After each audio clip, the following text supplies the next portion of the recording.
खुलुमबाय बड'लेटेस्ट आपडेटआव बयखौबो बरायबाय। रादाबखौ फरायदों आं प्रमद खाख्लारिया।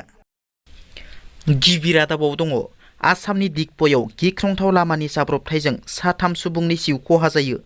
बे जाथाया दिगबयनि गलाय होननाय जायगायाव जादों।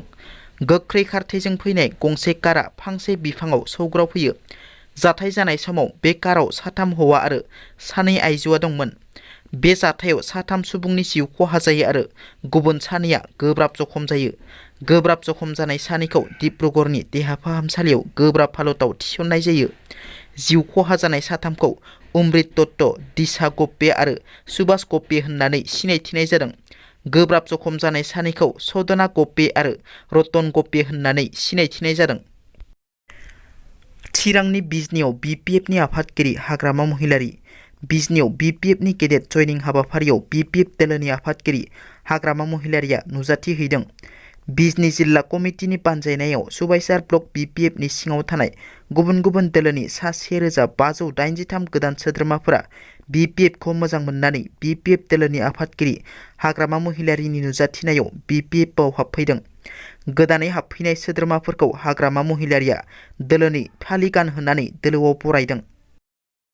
शिलंआव गावनि बिसि गोर्बोआव थानायखौ बुथारग्रा दायनिगिरि फिसायखौ पुलिसआ हमबाय।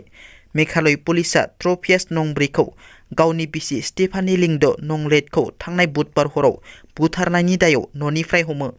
मिथिनो मोननाय बादिब्ला बुथारजानाय बिसिया 2 दान गोर्बोआव दंमोन। बुथारजानाय आइजोनि बिनानाव आमान्डा लिंड नंलाइटआ मावलाय पुलिस थानायाव गसर थिसननायनि बिथायाव फिसाय ट्रपिसखौ खानाय जायो।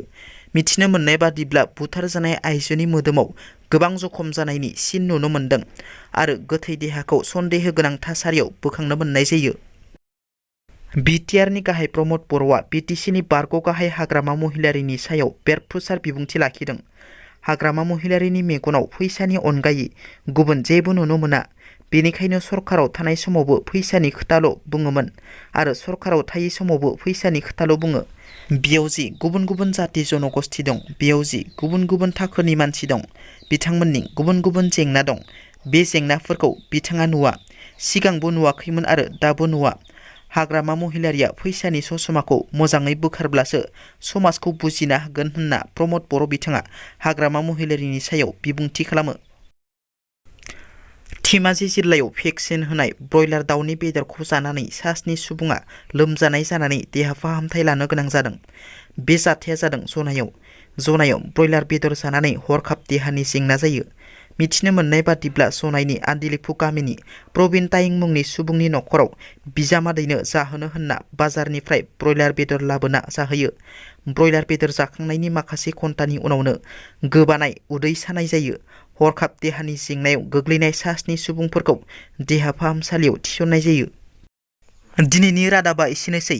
नोंथांमोना जुदि आंनि रादाबखौ खोनासंनानै मोजां मोनदोंब्ला अन्नानै लाइक, शेयार आरो साबस्क्राइब खालामनो दाबाव। गोजोन्थों।